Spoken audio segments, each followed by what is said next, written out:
बिस्मिल्लाहिर्रहमानिर्रहीम। अस्सलाम वालेकुम स्टूडेंट्स, उम्मीद करता हूँ आप लोग खैर आफियत के साथ होंगे। बच्चे, आज के इस पर्टिकुलर वीडियो के अंदर हम लोग बम्स का जो 2022 का पोर्शन है, इंशाल्लाह इसका केमिस्ट्री वाला जो पोर्शन है जिसके अंदर 54 MCQs हैं, इसको डिस्कस करेंगे। बच्चे, इसमें क्वेश्चन नंबर 1 पूछा गया केमिस्ट्री के लिहाज से कि विच of the following statement is true. बच्चे, जो क्वेश्चन है ये फ़िनॉल के इर्द गिर्द घूम रहा है। आपने फ़िनॉल के बारे में फैक्ट बताना है कि हकीकत कौन सी है, बात कौन सी ठीक है। सबसे पहले वो लिखता है कि phenol is less acidic than alcohol. बच्चे, सबसे पहले ना एक ट्रेंड याद रखिएगा, मैं लिख देता हूँ क्योंकि यही बेसिकली आपको ना राइट ऑप्शन की तरफ ले जाएगा। याद रखिएगा, हमारे पास जो मिनरल एसिड्स होते हैं वो सबसे स्ट्रॉन्ग एसिड होंगे। उसके बाद हमारे पास आ जाता है कार्बोक्सिलिक एसिड। कार्बोक्सिलिक एसिड्स के बाद हमारे पास आता है फ़िनॉल। फ़िनॉल के बाद आता है हमारे पास बच्चे मेथानॉल। ये एक एक्सेप्शन है, मैं बताता हूँ अभी आपको। इसके बाद हमारे पास आएगा कार्बोक्सिलिक एसिड, फ़िनॉल, मेथानॉल के बाद हमारे पास आ जाएगा वाटर। और वाटर के बाद हमारे पास बच्चे आ जाएंगी ऑल अदर अल्कोहल्स। बच्चे, ये जो मैंने मेथानॉल लिख दिया है ना, ये एक एक्सेप्शन है। याद रखिएगा, all the alcohols are less acidic than water except methanol. Methanol की जो एसिडिटी होती है वो वाटर के मुकाबले में ज़्यादा होती है। खैर, अब ऑप्शंस को ज़रा देखें। कहता है जी phenol is less acidic than alcohol. तो बच्चे, फ़िनॉल की जो एसिडिटी है वो तो तमाम अल्कोहल्स के मुकाबले में ज़्यादा है, तो ये ऑप्शन गलत है। और बच्चे, एक और MCQs, मैंने आपको सिर्फ ये 54 MCQs डिस्कस नहीं करवाने, मैं इन्हीं 54 MCQs के अंदर राउंड अबाउट आप लोगों को 200 MCQs बताने वाला हूँ। वीडियो को लास्ट तक सुनना है बच्चे। वो आपसे पूछ सकता है कि फ़िनॉल अल्कोहल से ज़्यादा एसिडिक होता है, इसकी रीज़न क्या होती है। तो बच्चे याद रखिएगा, उसकी रीज़न होती है स्टेबिलिटी ऑफ द फिनॉक्साइड आइन। इसमें जो फिनॉक्साइड आइन होता है वो बहुत ज़्यादा स्टेबल होता है। इसके 5 रेजोनेटिंग स्ट्रक्चर्स बनते हैं, जबकि इस तरह का कोई भी फिनोमिना जो है वो आपको अल्कोहल्स के केस में देखने को नहीं मिलता। बीटा में देखिए, कहता है phenol is more acidic than HCl। अब अगेन एक MCQs मज़ीद बताने लगा हूँ बच्चे। मिनरल एसिड्स 3 होते हैं, एक HCl, एक H2SO4 और एक HNO3। Hydrochloric acid, sulphuric acid और नाइट्रिक एसिड, ये तीनों के तीनों मिनरल एसिड्स हैं, सबसे ज़्यादा स्ट्रॉन्ग एसिड होते हैं। तो फ़िनॉल की एसिडिटी HCl के मुकाबले में कम है। बच्चे, ये भी गलत।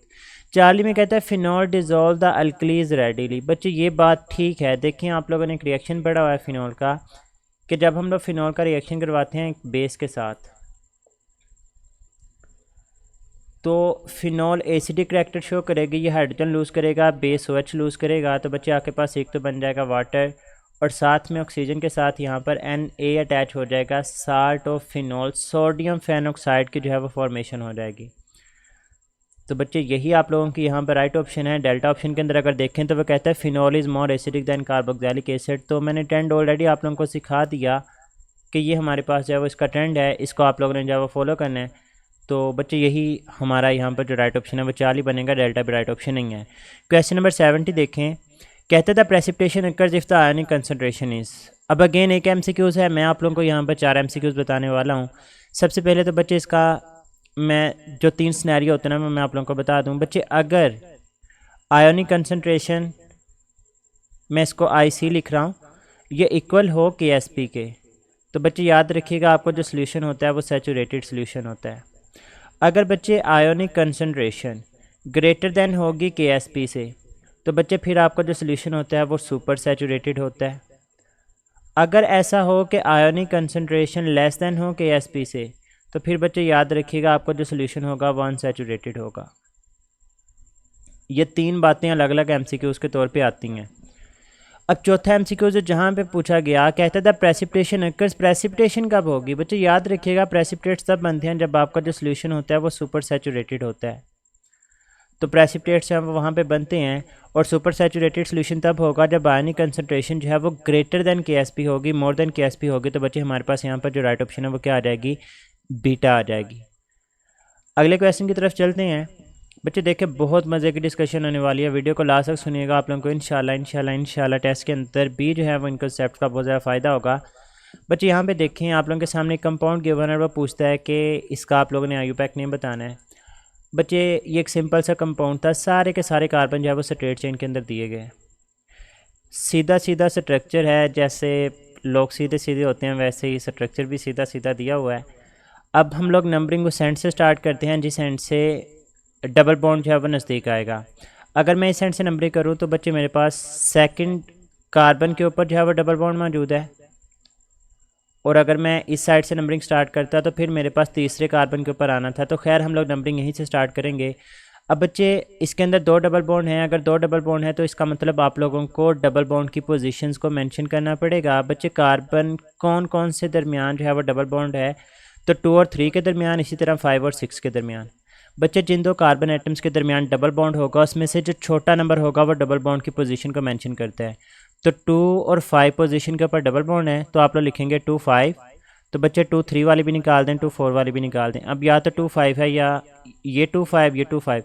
यहाँ पर उसने लिखा है ऑक्टाडाइन। बच्चे डाइन तो तब होता है ना जब इसमें ट्रिपल बॉन्ड होता है, यहाँ पर तो डबल बॉन्ड है, और डबल बॉन्ड होगा तो हम लोग डाई इन की टर्म इस्तेमाल करते हैं, और टोटल इसके अंदर नंबर ऑफ कार्बन एटम्स भी 8 हैं। तो 2 5 ऑक्टाडाइन जो है वो इसका आईयूपैक नेम बनेगा। तो राइट ऑप्शन बच्चे यहाँ पर हमारे पास 4 ही आ जाएगा। नेक्स्ट देखें जी, कहते हैं बच्चे the following statement is correct about Avogadro's constant. बच्चे एवोगाड्रोस कांस्टेंट एक फ़िक्स नंबर है जिसको रिप्रेजेंट किया जाता है Na से, और इसकी वैल्यू होती है 6.02 × 10⁻23। बच्चे किसी भी चीज़ का 1 मोल हो तो उसके अंदर जो नंबर ऑफ़ पार्टिकल्स होते हैं वो एवोगाड्रो नंबर के बराबर होते हैं। बच्चे मैं फिर रिपीट कर रहा हूँ, किसी भी चीज़ का 1 मोल हो तो उसमें जो नंबर ऑफ़ पार्टिकल्स होते हैं वो बराबर होते हैं किस चीज़ के, एवोगाड्रोस नंबर के। अब बच्चे पार्टिकल से मैं क्या मुराद ले सकता हूँ, मैं पार्टिकल से 4 चीज़ें मुराद लेता हूँ, आप लोगों के सामने लिख देता हूँ। बच्चे मैं पार्टिकल से एक चीज़ मुराद लेता हूँ कि वो आपसे पूछ सकते हैं नंबर ऑफ़ एटम्स। बच्चे वो आपसे पूछ सकते हैं नंबर ऑफ़ मॉलिक्यूल्स। बच्चे वो आपसे पूछ सकता है नंबर ऑफ़ आयंस, और वो आपसे पूछ सकता है नंबर ऑफ़ फार्मूला यूनिट्स। याद रखिएगा इन चारों चीज़ों में से कोई भी चीज़ पूछे वो 1 मोल के लिहाज से, तो फिर उसके अंदर इनकी जो तादाद होगी वो एवोगाड्रोस नंबर के बराबर होगी। बच्चे ऑप्शंस की तरफ चलते हैं। अल्फा ऑप्शन देखें, कहता है it is the mass of 1 mole of an element. बच्चे 1 मोल के अंदर ये नंबर ऑफ़ पार्टिकल्स के बराबर है, ये मैस के बराबर नहीं है, ये एक मैस नहीं है, ये नंबर्स को जाहिर करता है। बीटा ऑप्शन भी इसी वजह से गलत है, इसने यहाँ पर मैस लिखा हुआ है। चार्ली ऑप्शन देखें, कहता है it is the number of atoms in 1 mole of neon. बच्चे नियोन एक एलिमेंट है और एलिमेंट के अंदर नंबर ऑफ़ एटम्स मौजूद होते हैं। अगर 1 मोल है तो उसके अंदर एवोगाड्रोस नंबर के बराबर होंगे, यही आपकी राइट ऑप्शन है। डेल्टा में कहता है it is the number of atoms in 12 gram of an element. बच्चे अगर यहाँ पे वो लिख देता ना 12 ग्राम ऑफ कार्बन, तो 12 ग्राम ऑफ कार्बन का क्या मतलब होना था, 1 मोल, तो फिर आपकी ये ऑप्शन राइट होनी थी। यहाँ पे वो कहता है 12 ग्राम ऑफ एनी एलिमेंट। बच्चे अगर मैं हाइड्रोजन के 12 ग्राम ले लूँ तो फिर तो वो 12 मोल बन जाएंगे, और 12 मोल के अंदर तो एवोगाड्रोस नंबर जो होंगे वो 12 मल्टीप्लाइड बाय 6.02 × 10⁻23 होंगे ना। जब 1 मोल होगा तो उसके अंदर नंबर ऑफ़ पार्टिकल्स है वो एवोगाड्रोस नंबर के बराबर होते हैं। तो बच्चे इस वजह से हमारे पास यहाँ पर जो राइट ऑप्शन है वो 4 आ जाएगा। क्वेश्चन नंबर 73 देखें, कहता है which of the following will have a meso isomer. बच्चे मीजो आइसोमर क्या होता है, याद रखिएगा इसकी 2 कंडीशंस होती हैं। नंबर 1, स्ट्रक्चर के अंदर 2 स्टीरियो सेंटर होने चाहिए, और वो जो 2 स्टीरियो सेंटर होने चाहिए they should be super imposable image of each other. मतलब आप लोग उनको एक दूसरे के ऊपर चढ़ा सकते हो, दोनों तरफ से देखें तो एक ही चीज़ नज़र आएगी। जैसे मैं आप लोगों के सामने बनाता हूँ बच्चे 2 क्लोरोब्यूटेन। ब्यूटेन मतलब 4 कार्बन, 2 क्लोरो मतलब आपने 2 के ऊपर क्लोरीन लगाया। अब हाइड्रोजन पूरे करें, यहाँ पर 3 हाइड्रोजन आ जाएंगे, इसके साथ 1 हाइड्रोजन, इस कार्बन के साथ 2 हाइड्रोजन, और यहाँ पर क्या आ जाएंगे, CH3 आ जाएगा। बच्चे 2 स्टीरियो सेंटर होने से मुराद ये है कि कम से कम 2 ऐसे कार्बन हो जिनके साथ चारों के चारों ग्रुप्स डिफरेंट हो। बच्चे मेरे पास ये वाला जो कार्बन है ना, इसके साथ 2 हाइड्रोजन अटैच हैं, तो ये तो स्टीरियो सेंटर नहीं है। अगर इस कार्बन की बात करूँ तो इसके पास 1 हाइड्रोजन, 1 क्लोरीन, 1 CH3 और 1 ये पूरे का पूरा ग्रुप लगा हुआ है। तो इसके पास 1 स्टीरियो सेंटर था, दूसरा स्टीरियो सेंटर नहीं था, तो इसका मतलब ये राइट ऑप्शन नहीं होगी। बच्चे 2,3 डाइक्लोरोब्यूटेन, इसको ज़रा देखें, यही आपका बेसिकली राइट ऑप्शन है। मैं ड्रा करता हूँ पहले ब्यूटेन, 2,3 डाइक्लोरो मतलब 2 और 3 के ऊपर मैंने लगा दिया क्लोरीन। बाकी बॉन्ड पूरे करें तो यहाँ पर हाइड्रोजन, यहाँ पे भी हाइड्रोजन, ये CH3 और ये CH3। बच्चे देखें क्या इसके अंदर 2 स्टीरियो सेंटर्स हैं। ये वाला जो कार्बन है एक तरफ क्लोरीन के साथ अटैच है, एक तरफ हाइड्रोजन से, एक तरफ CH3 से और एक तरफ इस पूरे ग्रुप के साथ, और ये वाला जो कार्बन है ये भी सिमिलरली एक तरफ क्लोरीन, एक तरफ हाइड्रोजन, एक तरफ CH3 और एक तरफ पूरे का पूरा ग्रुप। तो इसमें 2 स्टीरियो सेंटर्स हैं। क्या ये एक दूसरे के सुपर इम्पोजेबल इमेज हैं? बच्चे अगर मैं ये समझता हूँ कि ये सेंटर में एक मिरर पड़ा हुआ है, तो इस कार्बन के बिल्कुल सामने कार्बन है, क्लोरीन के बिल्कुल सामने क्लोरीन है, हाइड्रोजन के बिल्कुल सामने हाइड्रोजन है, जबकि इस कार्बन की पिछली साइड पे CH3 मौजूद है और इस कार्बन की पिछली साइड पे भी CH3 मौजूद है। तो इसका मतलब ये होगा कि ये दोनों की दोनों जो चीज़ें हैं वो आपस में एक दूसरे के सुपर इम्पोजेबल इमेज भी हैं। तो बच्चे इसका मतलब होगा कि ये मीसो आइसोमर शो करेगा।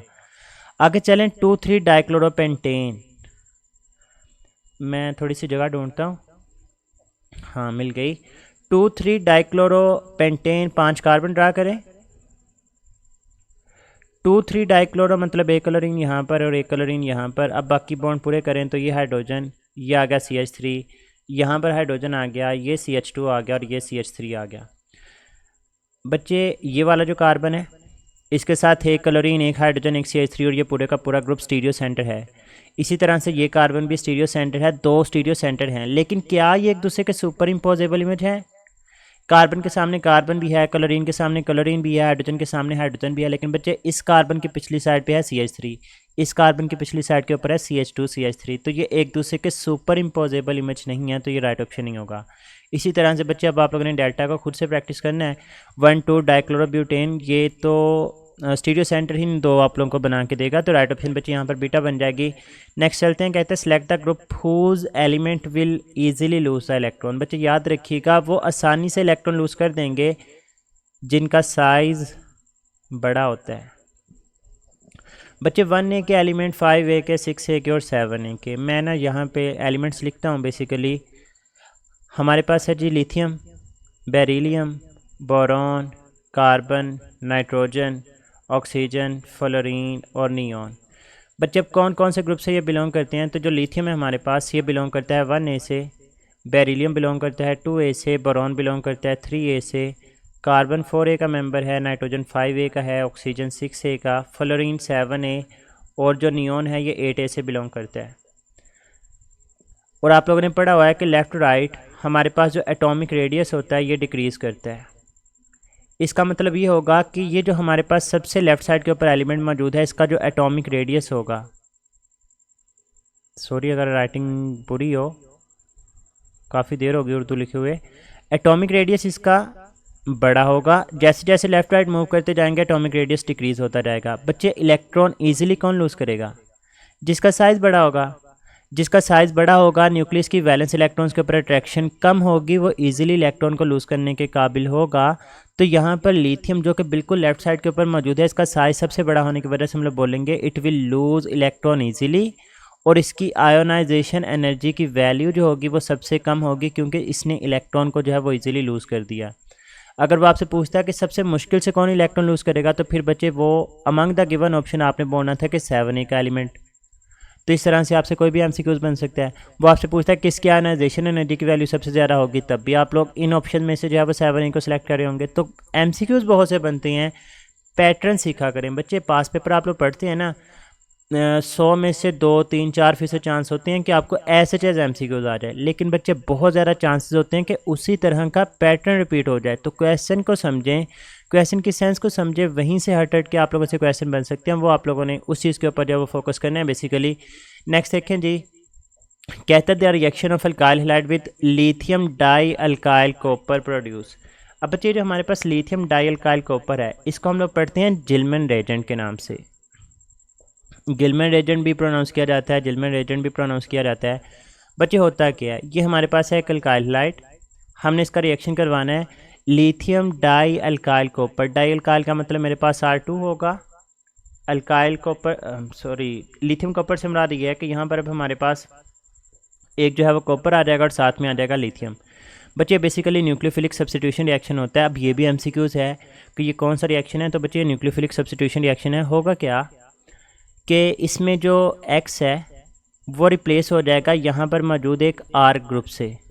तो 2 R में से एक R जब यहाँ पर आएगा तो आपके पास अल्काइल अल्काइल से मिल जाएगा। मतलब क्या है, लें कि CH3 यहाँ पर था, CH3 यहाँ पर था, तो CH3 और CH3 ने मिलकर फिर क्या बना दिया बच्चे, आप लोगों के पास अल्केन की जो है वो फॉर्मेशन हो चुकी है। बाकी क्या प्रोडक्ट्स बचेंगी, अब यहाँ से बच गया RCuLi और यहाँ से निकल के आ गया X। तो बच्चे यहाँ से जो हमारे पास X है ये कंबाइन करेगा Li के साथ, तो ये LiX की फॉर्मेशन करेगा और साथ में आपके पास RCu की जो है वो फॉर्मेशन हो जाती है। तो यहाँ पर आपके पास जो बेस्ट और राइट ऑप्शन है वो हमारे पास होगी अल्केन। नेक्स्ट बच्चे हम लोग चलते हैं। अच्छा, बहुत से बच्चे ना यहाँ पर अल्काइल कॉपर की तरफ भी जा रहे होंगे। बच्चे अल्काइल कॉपर कहाँ से आ रहा है? वो एक ही सब्सटेंस से आ रहा है। याद रखिएगा, मेजर प्रोडक्ट वो होती है जिन दो चीज़ों के मिलने से आपकी प्रोडक्ट बन रही होती है ना। मतलब ये एक प्रोडक्ट है, ये कहाँ से आई? एक आर ग्रुप यहाँ से आ रहा है, एक आर यहाँ से आ रहा है, इन दोनों के कंबाइन होने से ये मेजर प्रोडक्ट है। नो डाउट ये भी एक प्रोडक्ट है, लेकिन RCu पूरे का पूरा यहीं से आ रहा है। तो इस चीज़ को ना ज़रा मद्देनज़र रखा करें। क्वेश्चन में दो ऑप्शंस मौजूद हो सकती हैं, लेकिन आपने कोशिश यह करनी है कि आपने सबसे बेस्ट ऑप्शन को चूज़ करना है, क्योंकि जब बोर्ड आपको की भेजता है ना तो उसके अंदर एक ही राइट ऑप्शन होगा। वो कभी भी ऐसा बहुत ही कम ग्रेस मार्क्स अवार्ड करते हैं, अदरवाइज़ वो कहते हैं कि जी ये वाला बेस्ट ऑप्शन है, इसी को आप लोगों ने सिलेक्ट करना था। खैर आगे चलते हैं जी। हमारे पास पूछा गया कि किसके पास 5 अनपेयर डी इलेक्ट्रॉन्स हैं। बच्चे दो ही एलिमेंट्स की बात हो रही है, एक है आयरन और एक है मैंगनीज़। मैं आप लोगों के साथ डिस्क्रिप्शन के अंदर या तो लिंक शेयर कर दूंगा या आप लोगों के पास ऊपर एक लिंक चल रही होगी जिसमें आप लोगों ने ट्रांजिशन एलिमेंट्स के एटॉमिक नंबर और एटॉमिक मैसेज याद करने हैं। बच्चे याद रखिएगा, ट्रांजिशन एलिमेंट्स के क्वेश्चन को आप लोग सॉल्व कर ही नहीं सकते जब तक आप लोगों को इनके एटॉमिक नंबर और इलेक्ट्रॉनिक कॉन्फ़िगरेशन के बारे में ना पता हो। बच्चे अगर मैं आयरन की बात करूँ और दूसरी तरफ हमारे पास है मैंगनीज़। बच्चे अगर हम लोग मैंगनीज़ की बात करें तो शक्तिवान करे मना 5वें नंबर पे आ रहा है, इसका 25 और आयरन का होता है 26। अगर मैं इलेक्ट्रॉनिक कॉन्फ़िगरेशन लिखूं तो मैंगनीज़ की होती है 4s2 और 3d5 और आयरन की होती है 4s2 और 3d6। वो कह रहा है कि ये बताएं कि दोनों के अंदर 5 अनपेयर डी इलेक्ट्रॉन्स कब होंगे। बच्चे 5 अनपेयर डी इलेक्ट्रॉन्स तब होंगे अगर मैं 4s में से दोनों के दोनों इलेक्ट्रॉन्स निकाल दूं, आपके पास 3d5 बच जाएगा, इसमें 5 अनपेयर इलेक्ट्रॉन्स होंगे। आयरन में 5 अनपेयर इलेक्ट्रॉन्स कब होंगे? बच्चे अब डी के अंदर है टोटल 6 इलेक्ट्रॉन्स। मैं 6 इलेक्ट्रॉन्स का रखूँ, पहले सभी के अंदर एक एक इलेक्ट्रॉन का रखा, फिर इसके अंदर मैंने 2 इलेक्ट्रॉन्स का रख दिए। अब इसमें है 4 अनपेयर इलेक्ट्रॉन्स, मैंने करने हैं टोटल 5। वो कैसे करूँगा? बच्चे पहले जो मैंने 2 इलेक्ट्रॉन्स निकालने हैं वो 4s से निकालने हैं, फिर मुझे तीसरा इलेक्ट्रॉन निकालना पड़ेगा यहाँ से एक। जब मैं यहाँ से एक इलेक्ट्रॉन निकाल दूंगा तो अब बच्चे इसके पास भी कितने अनपेयर्ड इलेक्ट्रॉन्स हो जाएंगे? 5। इसका मतलब आयरन में से मुझे 3 इलेक्ट्रॉन रिमूव करने पड़े, मैंगनीज़ में से मुझे 2 इलेक्ट्रॉन रिमूव करने पड़े। तो मैंगनीज़ के ऊपर जो चार्ज आएगा वो 2 पॉजिटिव आएगा और आयरन के ऊपर जो चार्ज आएगा वो +3 आएगा। तो बच्चे यहाँ पर हमारे पास राइट ऑप्शन डेल्टा आ जाएगा। नेक्स्ट देखें जी, कहता है 4 balloons are filled with different gases. तो इनमें से कौन डिफ्लेट, मतलब पहले किस में से हवा जो है वो निकल जाएगी। तो बच्चे आप लोग ग्राहम लॉ ऑफ डिफ्यूजन पढ़ते हैं कि रेट ऑफ डिफ्यूजन जो है वो इन्वर्सली रिलेट करता है square root of molar mass के साथ। मतलब उसका रेट ऑफ डिफ्यूजन और फ्यूजन सबसे ज़्यादा होगा जिसका मैस सबसे कम होगा। बच्चे अगर हीलियम की बात करें तो इसका मैस है हमारे पास 4। ऑक्सीजन गैस की बात करें इसका मैस 32। बच्चे गैसेस की बात हो रही है ना, तो ऑक्सीजन O2 की फॉर्म में ही एग्जिस्ट करती है, हाइड्रोजन H2 की फॉर्म में एग्जिस्ट करती है, तो इसका जो मैस होगा दैट विल बी H2। और नाइट्रोजन भी N2 की फॉर्म में एग्जिस्ट करती है, इसका मैस होता है 28। अब बच्चे सबसे कम मैस किसका है? तो वो हमारे पास हाइड्रोजन का है। तो हम लोग बोलेंगे hydrogen will deflate first among the given gases. तो हमारे पास यहाँ पर राइट ऑप्शन 40 आ जाएगा। आगे चलते हैं। कहता है which of the following has the least ionisation potential. बच्चे बिल्कुल वही क्वेश्चन आ चुका है जो मैं आपको ऊपर बता के आया था जब उन्होंने पूछा था कि किस में से इलेक्ट्रॉन लूज़ करवाना जो है वो सबसे ज़्यादा आसान है। अब बच्चे देखें, हीलियम ग्रुप 8 से बिलोंग करता है, लिथियम ग्रुप 1 से बिलोंग करता है, नाइट्रोजन कहीं पे ग्रुप 5 से बिलोंग करता है और जो जिंक है वो ट्रांजिशन एलिमेंट्स के अंदर आता है। लिथियम जिंक तो वैसे ही हमारे पास एक ट्रांजिशन एलिमेंट है। नाइट्रोजन ग्रुप 5A से बिलोंग करता है और हीलियम जो है वो 8A से बिलोंग करता है। बच्चे जैसे जैसे आप लोग लेफ़्ट राइट मूव करते हैं ना तो साइज़ जो है वो डिक्रीज़ होता जाता है। जितना साइज़ डिक्रीज़ होता जाएगा रिमूवल ऑफ इलेक्ट्रॉन मुश्किल होता जाएगा। उसने कहा लीस्ट आयनाइजेशन पोटेंशियल किसका है? आयनाइजेशन पोटेंशियल कोई नई टर्म नहीं है। आयनाइजेशन पोटेंशियल से मुराद आयनाइजेशन एनर्जी ही होता है कहता है कि किसकी आयनाइजेशन एनर्जी कम है। बच्चे आयनाइजेशन एनर्जी उसकी कम होगी जिसमें से इलेक्ट्रॉन निकालना आसान होगा, और किस में से इलेक्ट्रॉन निकालना आसान होगा, जिसका साइज सबसे ज़्यादा होगा। और इनमें से साइज किसका सबसे ज़्यादा है, तो वो बच्चे लिथियम का है। तो मेरे पास राइट ऑप्शन जो है वो बीटा बन जाएगी। क्वेश्चन नंबर 79 कहता है कि विच concept was introduced by the scientist Bohr. बच्चे बोहर ने बहुत ही एक सिंपल सी बात की थी। उसने कहा था कि अगर हमारे पास ये जो न्यूक्लियस है ना, न्यूक्लियस के इर्द गिर्द एक सर्कुलर पाथ होता है जिसके अंदर इलेक्ट्रॉन्स रिवॉल्व करते हैं, और इन सर्कुलर पाथ को उसने नाम दिया था एनर्जी लेवल्स का। और उसने कहा था कि डिफरेंट सर्कुलर पाथ्स होते हैं जिनकी एनर्जी की वैल्यूज़ फिक्स्ड होती हैं, और इलेक्ट्रॉन्स इन्हीं एनर्जी लेवल्स में जो है वो रिवॉल्व कर सकते हैं।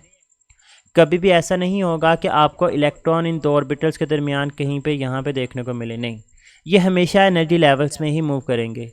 और ना ही ये एनर्जी इमिट या एब्जॉर्ब करते हैं जब वो एक स्पेसिफिक ऑर्बिट के अंदर इवॉल्व कर रहे होते हैं। ये सिर्फ उस वक्त एनर्जी को एब्जॉर्ब या इवॉल्व करते हैं जब वो एक ऑर्बिट से दूसरे ऑर्बिट में जाते हैं। याद रखिएगा, जब वो लोअर ऑर्बिट से जंप करके हायर ऑर्बिट में जाना चाहते हैं तो वो एनर्जी को एब्जॉर्ब करते हैं। मैं यहाँ पे साइड पे लिख रहा हूँ कि अगर लो से हाई में जाना हो तो एनर्जी एब्जॉर्ब होती है, और अगर इलेक्ट्रॉन ने हाई ऑर्बिट से लोअर ऑर्बिट की तरफ आना हो तो बच्चे उस केस में एनर्जी जो है वो रिलीज़ हो रही होती है। तो खैर यहाँ पर हमारे पास जो राइट ऑप्शन आएगा वो अल्फ़ा आएगा। बच्चे जो ऑर्बिटल, सब ऑर्बिटल, जो सबशेल्स की टर्म्स हैं, ये सारी की सारी क्वांटम मैकेनिक्स के अंदर श्रोडिंगर और हाइजेनबर्ग जैसे साइंटिस्ट थे जिन्होंने इन टर्म्स को इंट्रोड्यूस करवाया था। लेकिन बोहर का जो ताल्लुक था वो सिर्फ और सिर्फ एनर्जी लेवल्स के साथ ही था।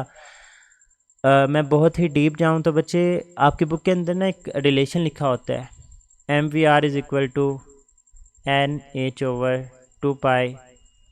बच्चे जो n होता है आपकी बुक के अंदर लिखा होता है क्वांटम नंबर, लेकिन स्पेसिफिकली ये जाहिर करता है प्रिंसिपल क्वांटम नंबर को। और प्रिंसिपल क्वांटम नंबर किसको जाहिर करता है, भला एनर्जी लेवल्स को ही जाहिर कर रहा होता है।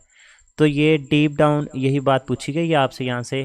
कहता है जी which of the following enzyme is use for the treatment of blood cancer in children. तो बच्चे बुक की लाइन है एल एस्पाराजिनेस को हम लोग इस्तेमाल करते हैं।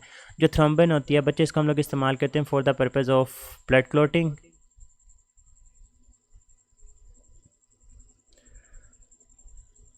जो हमारे पास LDH1 है बच्चे इसको इस्तेमाल किया जाता है as a marker for tissue damage. मतलब कहीं पे टिश्यू के अंदर चोट लगी है तो आपको पता चलाना हो कि किस हिस्से के अंदर चोट लगी है, तो उसके लिए हम लोग LDH1 का जो है वो यूज़ करते हैं। और बच्चे जाइमेस तो आप लोग पढ़ते हैं ना, उसके अंदर जब फर्मेंटेशन का टॉपिक पढ़ते हैं for the preparation of ethanol, तो उसके अंदर जो है वो हम लोग जाइमेस को इस्तेमाल करते हैं। खैर यहाँ पर राइट ऑप्शन जो है वो हमारे पास बीटा बनेगी। आगे देखें 81 कहते हैं ideal gas equation helps to calculate the following properties of ideal gases except. बच्चे ideal gas equation PV is equal to nRT, और इसी इक्वेशन को अगर मैं मॉडिफाई करूँ तो मेरे पास एक रिलेशन डेंसिटी के लिहाज से भी आता है कि D is equal to PM/RT। अब बच्चे देखें प्रेशर, इनके अंदर प्रेशर आता है, प्रेशर बराबर होगा nRT/V के। प्रेशर आप लोग कैलकुलेट कर सकते हैं। डेंसिटी का मैंने ये फार्मूला लिख दिया। अब मोल्स निकालने हो तो N is equal to PV/RT आ जाएगा। लेकिन बच्चे कहीं पे भी मोलैरिटी का जिक्र नहीं है यहाँ पर, तो आपके पास यहाँ पर जो राइट ऑप्शन होगा वो मोलैरिटी ही बनेगा हमारे पास। क्वेश्चन नंबर 82 की तरफ चलते हैं। बच्चे पूछा गया कि benzene undergo electrophilic substitution reaction when reacted with the fuming sulphuric acid for the several are, the electrophile in this reaction is. बच्चे मैं 5 बातें बता के जाता हूँ। सबसे पहले यहाँ पे फ्यूमिंग सल्फ्यूरिक एसिड है, तो आपके पास जो प्रोडक्ट बनेगी ना बेसिकली यहाँ पर वो बनेगी कि बेंजीन के साथ SO3H ग्रुप आएगा।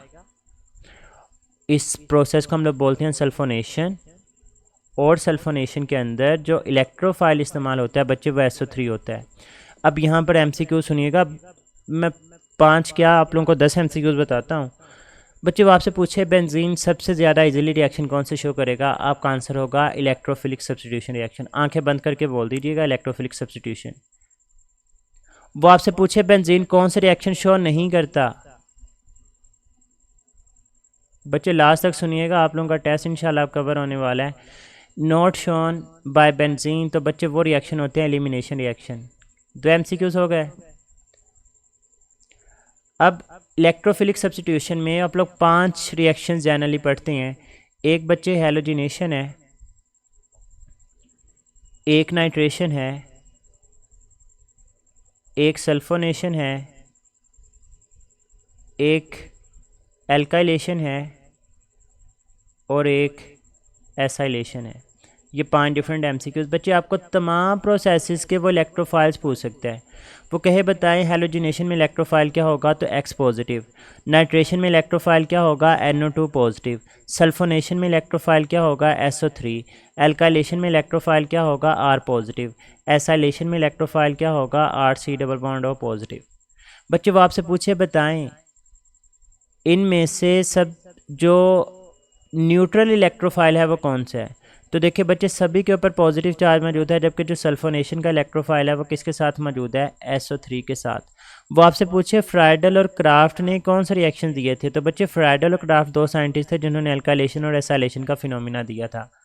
तो ये मैंने कोई आप लोगों के साथ 7-8 no MCQs I think so discuss कर दी हैं। तो ये वाली बातें यहाँ से क्वेश्चंस के तौर पे पूछी जा सकती हैं।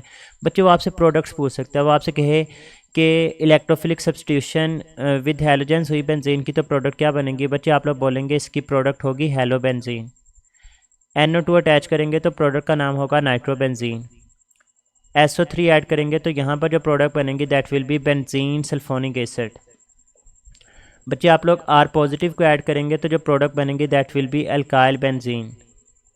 आप लोग RC double bond O positive को ऐड करेंगे तो यहाँ पर जो प्रोडक्ट बनेगी that will be acyl benzene, या फिर जो आपकी बुक के अंदर प्रोडक्ट बनी होंगी दैट विल बी एसिटोफिनोन। तो बहुत सारी बातें पूछी जा सकती हैं। आगे चलते हैं जी। कहते हैं which one is not a nucleophile. बच्चे याद रखिएगा न्यूक्लियोफाइल कुछ भी हो सकता है। मैं आपके लेवल पे रहते हुए बात कर रहा हूँ। न्यूक्लियोफाइल कुछ भी हो सकता है बट वो पॉजिटिवली चार्ज नहीं हो सकता।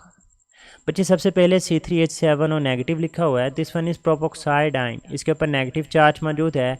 और याद रखिएगा ऑर्गेनिक केमिस्ट्री में जहाँ पर भी नेगेटिव चार्ज होता है तो नेगेटिव चार्ज का मतलब ये होता है कि बेसिकली वहाँ पर 2 इलेक्ट्रॉन्स मौजूद हैं। तो 2 इलेक्ट्रॉन्स मौजूद हैं, ये लोन पेयर के तौर पे एक्ट करेगा, ये डोनेट किया जा सकता है तो ये न्यूक्लियोफाइल होगा। तो ये राइट ऑप्शन नहीं है।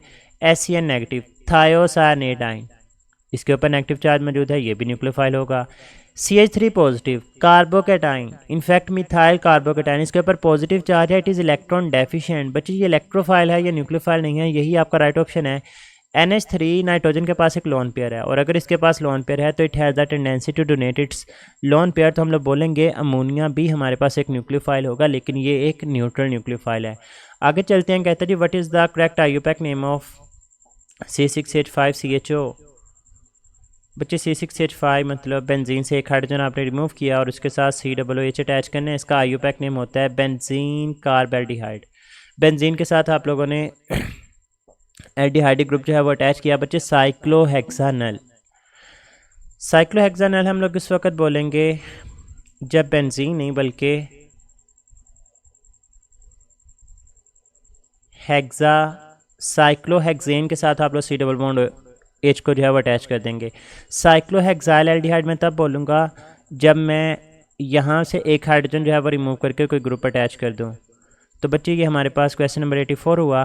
क्वेश्चन नंबर 85 देखें। कहता है कि solution which does not tend to vary in pH scale is called.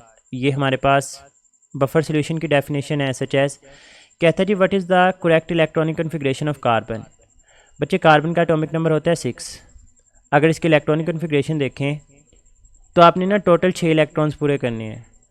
वैसे इसकी इलेक्ट्रॉनिक कन्फिग्रेशन अगर कभी भूल भी जाए, वैसे तो मैं आप लोगों के सामने लिख रहा हूँ 1s2 2s2 2px1 2py1 2pz0, ये भी ठीक है।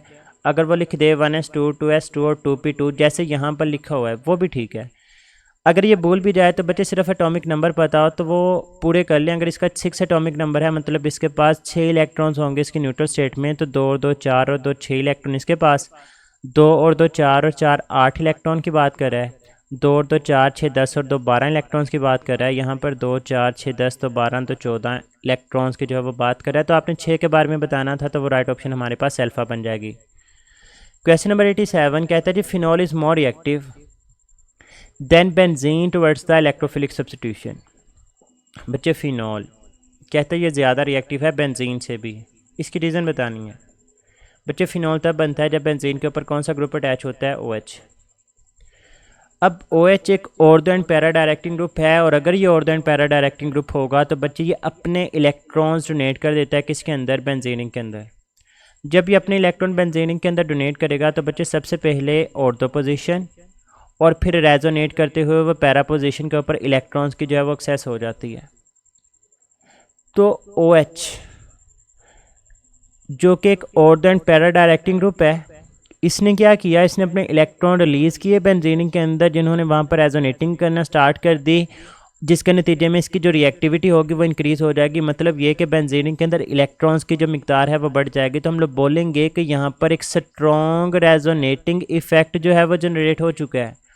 और बच्चे रेजोनेटिंग के लिए ही हम लोग जो एक दूसरी टर्म इस्तेमाल करते हैं वो होती है स्ट्रॉन्ग मेसोमेरिक इफ़ेक्ट के नाम से।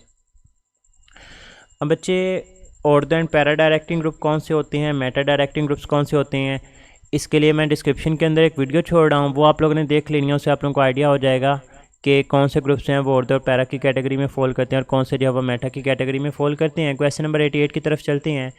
पूछा गया जी कि what is the correct order of reactivity towards the nucleophilic addition. बच्चे ऑप्शंस में या तो एल्डिहाइड है या फिर कीटोन है। एल्डिहाइड और कीटोन्स, बच्चे सबसे पहली बात तो ये याद रखिएगा, इनमें से जो ज़्यादा रिएक्टिव होते हैं वो एल्डिहाइड्स होते हैं। रीज़न क्या होती है बच्चे, देखें एल्डिहाइड्स के केस में C डबल बॉन्ड हो के एक तरफ हाइड्रोजन लाजमी होता है, जबकि कीटोन्स के दोनों तरफ अल्काइल ग्रुप्स होते हैं। बच्चे अल्काइल ग्रुप्स का साइज़ बड़ा होगा, ये स्टेरिक हिंड्रेंस काज करते हैं। मतलब न्यूक्लियोफाइल आता है, कार्बन के ऊपर होता है पार्शली पॉजिटिव चार्ज, न्यूक्लियोफाइल ने कार्बन के ऊपर अटैक करना है, लेकिन ये जो अल्काइल ग्रुप्स होते हैं इनका साइज़ होता है बड़ा। ये अल्काइल ग्रुप्स न्यूक्लियोफाइल को कहते हैं कि भाई इस कार्बन तक पहुंचने से पहले हमारी लाश से गुजरना पड़ेगा। तो अब अल्काइल साहब जो कि अपना लार्ज अल्काइल ग्रुप लिए बैठे होते हैं, ये न्यूक्लियोफाइल को इजीली अटैक करने नहीं देते कार्बन के ऊपर। जब वो इजीली अटैक करने नहीं देंगे तो हम लोग बोलेंगे कि कीटोन्स की रिएक्टिविटी कम होगी। लेकिन अगर यहाँ पर आएँ, अब न्यूक्लियोफाइल आता है, वो कहता है कि मैंने कार्बन के ऊपर अटैक करना है। यहाँ पर अगर अल्काइल ग्रुप है, अभी बड़ा ग्रुप है, ये कहता है कि मेरी लाश से गुजरो, न्यूक्लियोफाइल कहता है मैं पागल हूँ तुम्हारी लाश से गुजरो। न्यूक्लियोफाइल दूसरी तरफ से आता है, यहाँ पे पड़ा होता है हाइड्रोजन, सबसे छोटा एक एलिमेंट है, साइज़ छोटा होने की वजह से न्यूक्लियोफाइल इजीली कार्बन के ऊपर जो है वो अटैक करता है और इस अल्काइल ग्रुप को नाक चढ़ाते हुए अपना रिएक्शन जो है वो कार्बन के साथ पूरा करके दिखाता है ये। तो हम लोग बोलेंगे कि in case of aldehyde and ketones, जो एल्डिहाइड्स होते हैं वो ज़्यादा रिएक्टिव होते हैं। तो बच्चे बेंज एल्डिहाइड, एसिटोफिनोन और बेंजोफिनोन में से सबसे ज़्यादा रिएक्टिव है बेंज एल्डिहाइड। तो ये ऑप्शन निकल गई जिसमें एसिटोफिनोन को सबसे ज़्यादा रिएक्टिव बोला हुआ है। अब बच्चे एक आता है एसिटोफिनोन और एक है बेंजोफिनोन। एसिटोफिनोन तब है जब बेंजीन के एक तरफ C डबल बॉन्डों के साथ CH3 और दूसरी तरफ विटामिनेट यहाँ पर बेंजीनिंग जो है वो अटैच है। ये हमारे पास आ गया एसिटोफिनोन। और बच्चे बेंजोफिनोन तब होता है जब C डबल बॉन्डों के दोनों तरफ C6H5 ग्रुप, आप लोग बेंजीन ड्रा कर दें या C6H5 लिखते, दोनों का एक ही मतलब है। अब बच्चे किसका साइज़ बड़ा है, इस रिंग को इस रिंग के साथ तो कैंसिल कर दें।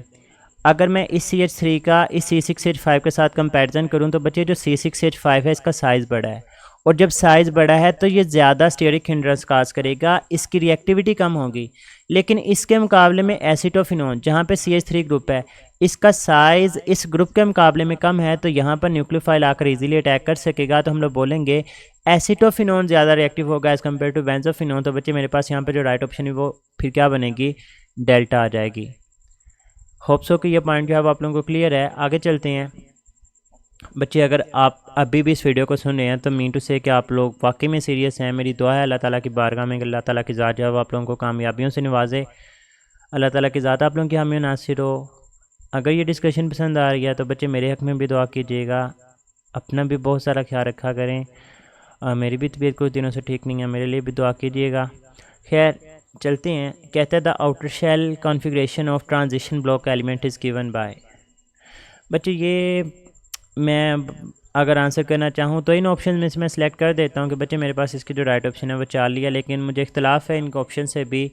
ऑप्शन ये ठीक तब होती अगर NS के साथ 1 से लेकर 2 तक लिखा होता, तो फिर ये ऑप्शन ज़्यादा बेहतर रहती, क्योंकि NS के अंदर 0 इलेक्ट्रॉन हो और आगे D के अंदर इलेक्ट्रॉन फिल हो जाए, ऐसा पॉसिबल नहीं है।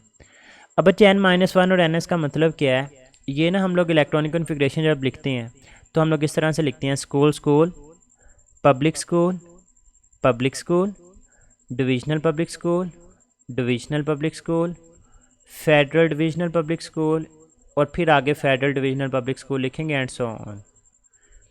अब बच्चे जो S ऑर्बिटल है ये फर्स्ट शेल से स्टार्ट होता है, तो एस जहाँ पे भी है 1 से स्टार्ट करें एंड सो ऑन चलते जाएं। 1 2 3 4 5 आ गया, 6 आ गया, 7 आ गया और 8 आ गया।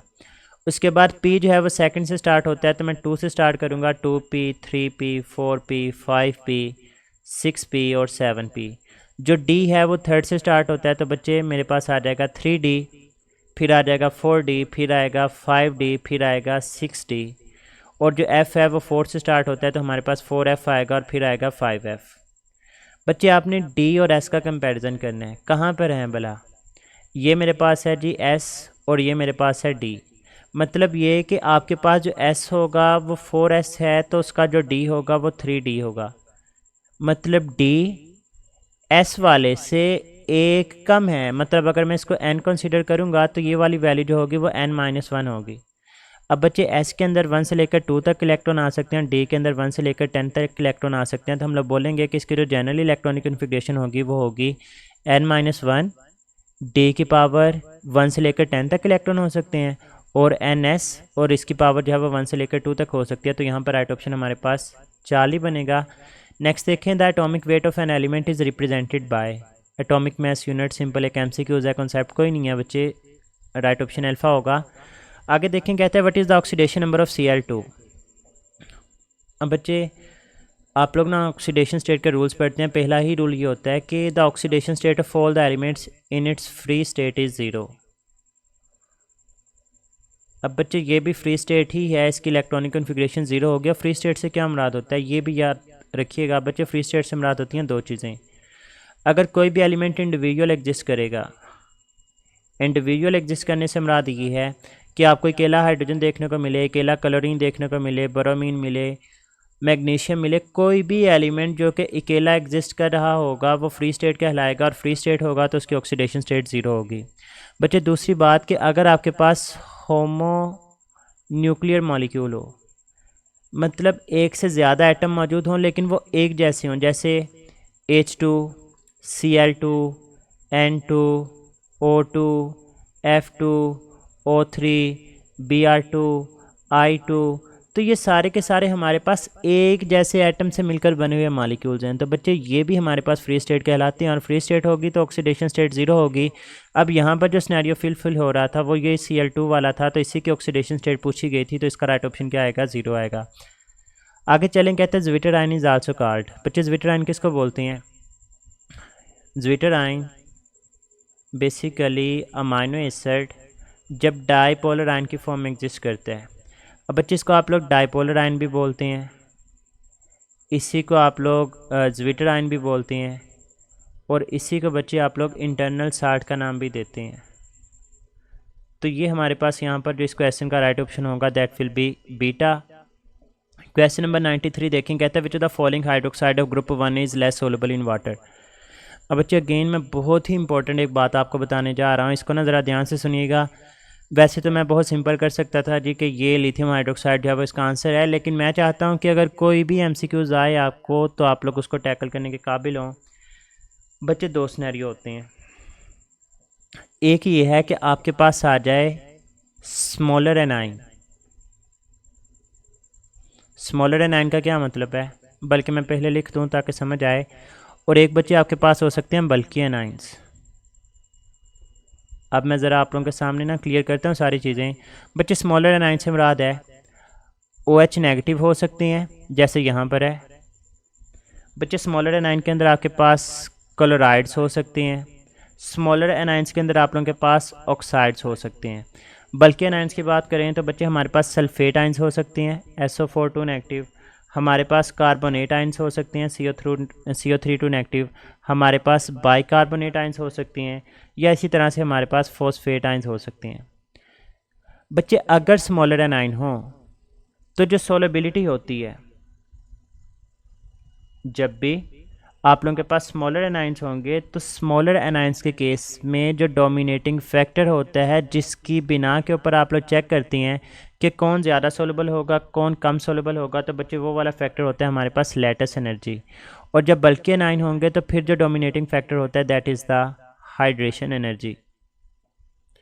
अब बच्चे ज़रा रिलेशन देखिएगा, जो लैटिस एनर्जी है इसका सोलबिलिटी के साथ होता है इन्वर्स रिलेशन, और लैटिस एनर्जी का साइज़ के साथ इन्वर्स रिलेशन होता है। आपने क्या ढूंढना है बच्चे? सबसे चले मैं दूसरी भी बात लिख दूं, फिर आप लोगों को ऑप्शन की तरफ लेके चलता हूं। बच्चे अगर हाइड्रेशन एनर्जी की बात करें तो हाइड्रेशन एनर्जी के केस में हम लोग कहते हैं कि हाइड्रेशन एनर्जी का सोलबिलिटी के साथ होता है डायरेक्ट रिलेशन, और इसी हाइड्रेशन एनर्जी का चार्ज डेंसिटी के साथ होता है डायरेक्ट रिलेशन, और जो चार्ज डेंसिटी होती है इसका साइज़ के साथ होता है इन्वर्स रिलेशन। अब बच्चे देखें, यहाँ पर हाइड्रोक्साइड है, मतलब आप लोगों ने स्मॉलर एनाइन को लेकर बात करनी है। स्मॉलर एनाइन है तो आपके पास डोमिनेटिंग फैक्टर लैटिस एनर्जी है। आप यहाँ से डिसाइड करेंगे कि किसकी जो है वो सोलेबिलिटी कम होगी। आपने लेस सोलेबिलिटी बतानी है, तो लेस सोलेबिलिटी होने का मतलब ये है, अब सोलेबिलिटी और लैटिस एनर्जी इन्वर्सली रिलेटेड हैं, तो सोलेबिलिटी का मतलब उसकी लैटिस एनर्जी ज़्यादा होनी चाहिए। और बच्चे अगर लैटिस एनर्जी ज़्यादा है तो इसका मतलब उसका साइज़ क्या होना चाहिए? कम होना चाहिए। अब आपके पास लिथियम है, सोडियम है, पोटाशियम है और रुबीडियम है। अब इन सभी में से जो ऊपर है वो लिथियम है, और टॉप टू बॉटम साइज़ बढ़ता है। लिथियम का साइज़ सबसे छोटा है, अगर इसका साइज़ छोटा है तो लैटिस एनर्जी ज़्यादा, और अगर इसकी लैटिस एनर्जी ज़्यादा तो बच्चे इसकी सोलेबिलिटी कम होगी। आपका राइट ऑप्शन बीटा बनेगा यहाँ पर। बच्चे अगर वो यहाँ पे लिख देता लिथियम सल्फेट्स, मतलब सोडियम का सल्फेट होता, लिथियम का सल्फेट होता, पोटाशियम का होता और रुबीडियम का होता, फिर आपसे वो पूछता लेस सोलेबल बताएं कौन सा होगा। बच्चे फिर लेस सोलेबल वो होना था जिसकी हाइड्रेशन एनर्जी कम होनी थी। हाइड्रेशन एनर्जी कम होने का मतलब जिसकी चार्ज डेंसिटी कम होनी थी, और चार्ज डेंसिटी कम होने का मतलब यह है कि जिसका साइज़ क्या होना था? ज़्यादा होना था। तो बच्चे साइज़ ज़्यादा वाली जो चीज़ होनी थी वो रुबीडियम होनी थी, तो फिर रुबीडियम सल्फेट की सोलेबिलिटी जो है वो कम होनी थी। मैंने कोई मतलब देखें, मैंने 7 एनाइंस के बारे में आप लोगों का सोलेबिलिटी का कॉन्सेप्ट जो है वो क्लियर करवा दिया। कोई भी चीज़ आए आप लोग ईजीली चुटकियों के अंदर इस तरह के क्वेश्चंस को जो है इंशाल्लाह सॉल्व कर रहे होंगे। क्वेश्चन नंबर 94 की तरफ चलते हैं। कहता है during the formation of chemical bond. बच्चे फॉर्मेशन ऑफ केमिकल बॉन्ड दो बेसिक कॉन्सेप्ट्स हैं, हमेशा फैक्ट है कि जब भी बच्चे बॉन्ड बनता है तो एनर्जी डिक्रीज़ होती है, एनर्जी रिलीज़ होती है। और बच्चे जब भी बॉन्ड ब्रेक होता है तो बॉन्ड ब्रेकेज के दौरान एनर्जी जो है वो एब्जॉर्ब होती है। Bond breakage, energy absorb. बच्चे एक सिंपल सा कॉन्सेप्ट है, आप लोग कहते हैं कि एनर्जी और स्टेबिलिटी का इन्वर्स रिलेशन है। अगर एनर्जी एब्जॉर्ब होगी मतलब एनर्जी ज़्यादा हो गई, और एनर्जी ज़्यादा होगी तो स्टेबिलिटी कम होगी, और बच्चे उसकी स्टेबिलिटी कम होगी तभी तो बॉन्ड ब्रेक हो रहा है ना। लेकिन अगर मैं कहता हूँ उसकी एनर्जी कम है मतलब एनर्जी रिलीज़ हुई, एनर्जी रिलीज़ होने का मतलब उसकी एनर्जी कम हो गई, एनर्जी कम हो गई तो स्टेबिलिटी बढ़ गई, और जब स्टेबिलिटी बढ़ेगी तो बॉन्ड बनेगा बच्चे। तो during the formation of chemical bond energy decrease होती है, और during the breakage of bond आप लोगों के पास जो एनर्जी होती है वो इंक्रीज़ हो रही होती है। क्वेश्चन नंबर 95 देखें। कहता है जी माइकल फ्राडे ने डिस्कवर किया था बेंजीन को in the gas formed from. तो बच्चे इसका जो राइट ऑप्शन है दैट इज़ डिस्ट्रक्टिव डिस्टिलेशन, और डिस्ट्रक्टिव डिस्टिलेशन भी स्पेसिफिकली वेजिटेबल ऑयल की गई थी, और ये डिस्कवर हुआ था 1825 के अंदर। फिर उससे 20 साल बाद 1845 के अंदर होफमैन साइंटिस्ट थे जिन्होंने कोल टार से भी इसको डिस्कवर किया था। खैर वो बात की बातें उन्होंने माइकल फ्राडे के लिहाज से पूछा था तो 1825, और अगर वो 20 साल के बाद की बात करें तो बच्चे 1845 के अंदर होफमैन नाम से साइंटिस्ट था, उसने भी इसको सेपरेट आउट किया था from coal tar. IUPAC name of the compound is. बच्चे यहाँ पर मैं पहले स्ट्रक्चर खोलता हूँ फिर बताता हूँ, मुझे कुछ गलत लग रहा है यहाँ पर। खैर ये हमारे पास है CH3, मैंने यहाँ पर लिख लिया CH3, आगे लिखा है CH2 थ्राइस। बच्चे CH2 बोलते हैं मिथाइलिन ग्रुप को, और याद रखिएगा मिथाइलिन ग्रुप हमेशा विद इन द चेन आता है। मतलब आपने 3 CH2 ग्रुप जो हैं वो यहाँ पर अटैच करने थे तो मैंने वो अटैच कर दिए। उसके साथ बच्चे मेरे पास है कार्बन, तो मैंने यहाँ पे लिख दिया कार्बन। उस कार्बन के साथ कहता है आपने 3 CH3 ग्रुप अटैच करने हैं, तो मैं इसके साथ अब 3 CH3 ग्रुप अटैच कर देता हूँ। बच्चे ये स्ट्रक्चर ऊपर हुआ, लॉन्गेस्ट चेन सेलेक्ट करनी है, तो ये मैंने 6 कार्बन वाली लॉन्गेस्ट चेन सेलेक्ट कर ली। नंबरिंग वहाँ से कर दी जहाँ से सबसे नज़दीक था, तो 1 2 3 4 5 और 6। अब कार्बन नंबर 2 के ऊपर ही 2 सब्सटेंट हैं, तो बच्चे इसका नाम होना चाहिए था 2,2 डाईमिथाइल, और 6 कार्बन होने की वजह से हेक्सेन। तो इनमें से कोई राइट ऑप्शन नहीं है। अगर 3 की जगह पे 2 कर दें तो 2,2 डाईमिथाइल हेक्सेन फिर इसका राइट ऑप्शन होना था, लेकिन 2,3 डाईमिथाइल तो ये नहीं है, इसको आप लोग 2,2 डाइमिथाइल हेक्सेन का ही नाम दे रहे होंगे। बच्चे आगे चलते हैं। कहता है जी one of the reactants consumed earlier than other, जो पहले कंज्यूम हो जाता है बच्चे आपसे वो लिमिटिंग रिएक्टेंट की डेफिनेशन पूछ रहा है बेसिकली। क्वेश्चन नंबर 98 देखें। कहता है जी geometry of the transition complexes depends upon, बच्चे जो ज्योमेट्री होती है ये डिपेंड करती है हिब्रिडाइजेशन ऑफ सेंट्रल एटम के ऊपर। मैं मज़ीद 3 MCQs बताता हूँ। बच्चे याद रखें, अगर हमारे पास हिब्रिडाइजेशन होगी सेंट्रल एटम की, ये sp3 भी हो सकती है, ये sp2d भी हो सकती है। इसी तरह से ये जो हिब्रिडाइजेशन है इट में बी sp3d2। बच्चे अगर sp3 हिब्रिडाइजेशन होगी तो उसकी जो ज्योमेट्री होती है दैट इज़ टेट्राहेड्रल। अगर sp2d हिब्रिडाइजेशन होगी तो बच्चे इसकी जो ज्योमेट्री होती है दैट इज़ ट्राइगोनल बाइपिरामिडल।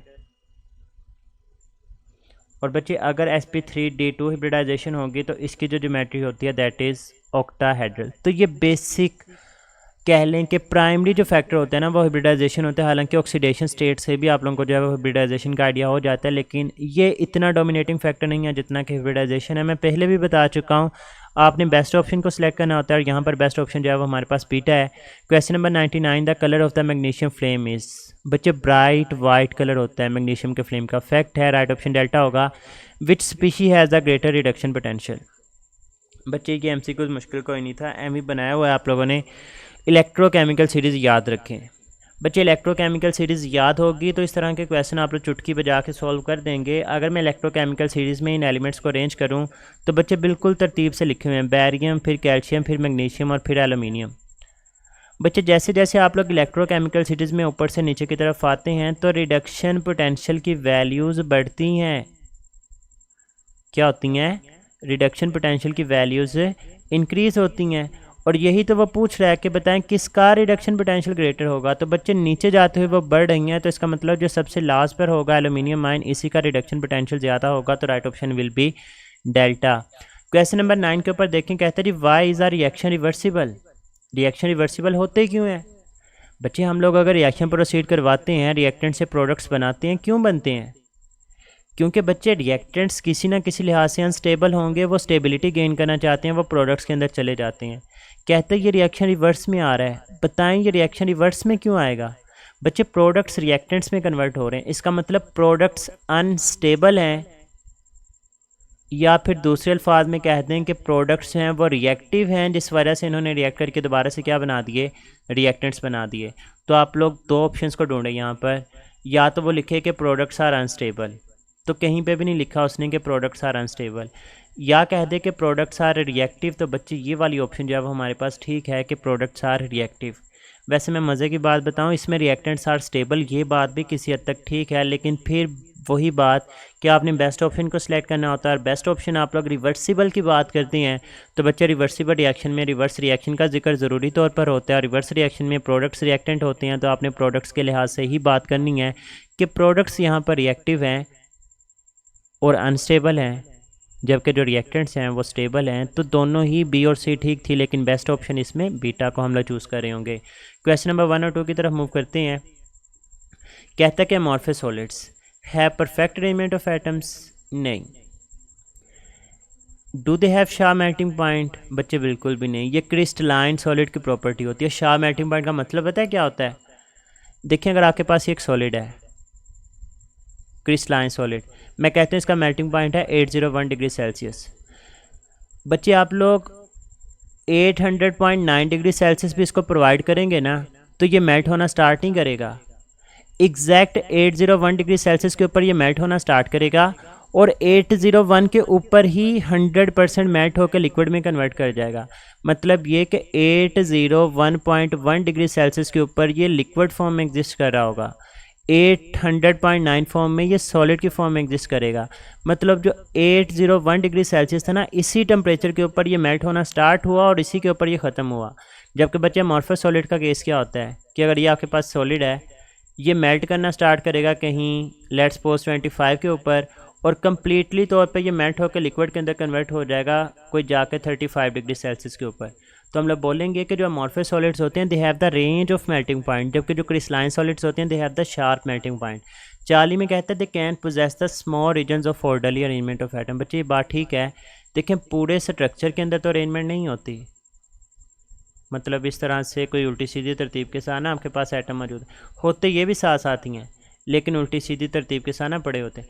लेकिन कहते हैं कुछ छोटे से पोर्शन के अंदर आपको कोई ना कोई अरेंजमेंट देखने को मिल सकती है। उसी छोटे से पोर्शन को हम लोग क्रिस्टलाइट का नाम भी देते हैं। किसका नाम देते हैं? क्रिस्टलाइट का नाम देते हैं। तो बच्चे ये राइट ऑप्शन 4 ही है। Undergo clean cleavage when cut with the knife, again ये क्रिस्टलाइन सॉलिड की प्रॉपर्टी है। आगे चलें, कहते हैं which of the functional group are present in the ethyl acetate. बच्चे इथाइल एसीटेट का स्ट्रक्चर ड्रा करूँ तो CH3 C double bond O C2H5, मतलब ये कि यहाँ पर C डबल बॉन्ड O के साथ ऑक्सीजन है और साथ में अल्काइल ग्रुप मौजूद है, और C डबल बॉन्ड O के साथ OR ग्रुप हो तो बच्चे ये ईस्टर ग्रुप मौजूद होता है। तो राइट ऑप्शन आ जाएगा चार्ली। आगे चलते हैं 104 के ऊपर, कहते हैं which of the following compound will react with the Tollens reagent to give the metallic silver. बच्चे टोलेंस रेजेंट के साथ कौन रिएक्शन शो करेगा? All the aldehydes. बच्चे ऑल एल्डिहाइड से मुराद है एलिफेटिक एल्डिहाइड भी और एरोमेटिक एल्डिहाइड भी। बहुत ही खूबसूरत बात बताने लगा, एलिफेटिक एल्डिहाइड और एरोमेटिक एल्डिहाइड टोलेंस रेजेंट के साथ टेस्ट शो करेंगे तो बच्चे मेथनल जो कि एल्डिहाइड आपका राइट ऑप्शन होगा। बच्चे दो टेस्ट बच्चे बहुत मिसकॉन्सेप्ट करते हैं, एक हमारे पास है फेलिंग सोल्यूशन टेस्ट और एक हमारे पास है बेनेडिक्ट सोल्यूशन टेस्ट। बच्चे ये जो दो टेस्ट ना, बच्चे कहते हैं कि सर ये भी एल्डिहाइड शो करते हैं। मैं कहता हूँ भाई करते हैं, लेकिन all aldehyde do not show this reaction. Fehling solution और जो बेनेडिक्ट के सोल्यूशन है ये सिर्फ और सिर्फ एलिफेटिक एल्डिहाइड ये वाले रिएक्शन शो करेंगे। बच्चे एरोमेटिक एल्डिहाइड ये वाले रिएक्शन शो नहीं करते। तो ये भी याद रखिएगा कि अगर एलिफेटिक और एरोमेटिक में डिस्टिंग्विश करना हो तो आप लोग फेलिंग सोल्यूशन या बेनेडिक्ट सोल्यूशन को सिलेक्ट कर सकते हैं, लेकिन अगर आप लोग ने एल्डिहाइड और कीटोन्स में डिस्टिंग्विश करना हो तो फिर आप लोग टोलेंस रेजेंट वाले टेस्ट को जो है वो इस्तेमाल करते हैं। आगे चलते हैं 105 के ऊपर, कहते हैं what does a catalyst work by. Catalyst क्या काम करता है? Does it increase the frequency of collisions, does it increase the proportion of particles with the energy greater than the activation energy, does it increase the activation energy, या फिर ये concentration को बढ़ाता है। बच्चे कैटलिस्ट का काम क्या होता है? अगर आप लोगों के पास ये विदाउट कैटलिस्ट रिएक्शन हो रहा है तो बच्चे जो कैटालिटिक रिएक्शन होगा उसमें एक्टिवेशन एनर्जी जो है वो कुछ कम हो जाएगी। अब बच्चे देखें, अगर यहाँ पर एक्टिवेशन एनर्जी है और यहाँ पर रिएक्टेंट हैं और यहाँ पर प्रोडक्ट्स हैं, तो रिएक्टेंट्स को प्रोडक्ट्स में कन्वर्ट होने के लिए इस पीक तक चढ़ना पड़ेगा, और तमाम रिएक्टेंट्स के पास एनर्जी बच्चे एक जैसी नहीं होती। लेट्स सपोज ये जो पीक है ना इसकी एनर्जी है 100, और इस कुछ रिएक्टेंट आपके पास ऐसे हैं जिनकी एनर्जी 20 है, कुछ की एनर्जी जो है वो हम लोग कहते हैं कि जी 80 है, और कुछ की एनर्जी जो है वो हमारे पास कह लें कि 60 है। और ये जो रिएक्टेंट्स हैं ये ऑलरेडी पड़े हुए हैं 40 एनर्जी के ऊपर। अब आपने अगर इनको 20 एनर्जी दी तो 40 + 20 हो गई हमारे पास 60, तो वो तो 100 तक नहीं पहुंच पाए, मतलब ये प्रोडक्ट में कन्वर्ट नहीं होंगे। 40 इसकी पहले थी, आप लोगों ने 60 एनर्जी इसको मज़ीद प्रोवाइड कर दी तो 100 हो गई, मतलब ये रिएक्टेंट इस पी तक पहुंचे और प्रोडक्ट में कन्वर्ट हो गए। इसी तरह से जब 80 एनर्जी प्रोवाइड की तो 40 + 80 120 एनर्जी हो गई, वो भी इस पी को क्रॉस कर गए और प्रोडक्ट्स में कन्वर्ट हो गए। लेकिन बच्चे अगर आपने कैटलिस्ट यूज़ करके इसकी एक्टिवेशन एनर्जी की वैल्यू यहाँ तक कर ली जिसकी वैल्यू हमारे पास है 60, तो अब 40 पहले थी, 20 ये एब्जॉर्ब करेगा तो ये वाले भी प्रोडक्ट्स में कन्वर्ट हो जाएंगे, ये भी प्रोडक्ट्स में कन्वर्ट होंगे और ये भी। तो जब कैटलिस्ट इस्तेमाल करते हैं तो ये इंक्रीज़ कर देते हैं उन पार्टिकल्स की तादाद को जिनकी एनर्जी ग्रेटर होती है किसके मुकाबले में? एक्टिवेशन एनर्जी के मुकाबले में। और याद रखिएगा दो काम होते हैं, नंबर 1 तो ये कि ये पार्टिकल्स की तादाद को बढ़ा देता है जो कि प्रोडक्ट्स में कन्वर्ट होते हैं। वो आपसे पूछ सकता है ये कैसे बढ़ाता है, तो बच्चे by decreasing the activation energy values इसका आंसर होगा। आगे चलते हैं, बहुत ही खूबसूरत MCQs। कहता है जी which of the following isomer of pentane है the least melting and boiling point. बच्चे पेंटेन के 3 आइसोमर्स हैं, मैं तीनों लिख देता हूँ फिर बात करते हैं इसके ऊपर। एक होता है बच्चे हमारे पास N पेंटेन जिसमें है 5 कार्बन, एक होता है जी आइसोपेंटेन, इसमें भी 5 कार्बन लेकिन एक एज आ ब्रांच लगा होगा, और ये हमारे पास आ गया जी न्यू पेंटेन। बच्चे इस N पेंटेन के नज़दीक मैं दूसरा N पेंटेन लेकर आता हूँ, इस आइसोपेंटेन के नज़दीक दूसरा आइसोपेंटेन लेकर आता हूँ, और इस न्यू पेंटेन के नज़दीक एक दूसरा जो है वो न्यू पेंटेन लेकर आए।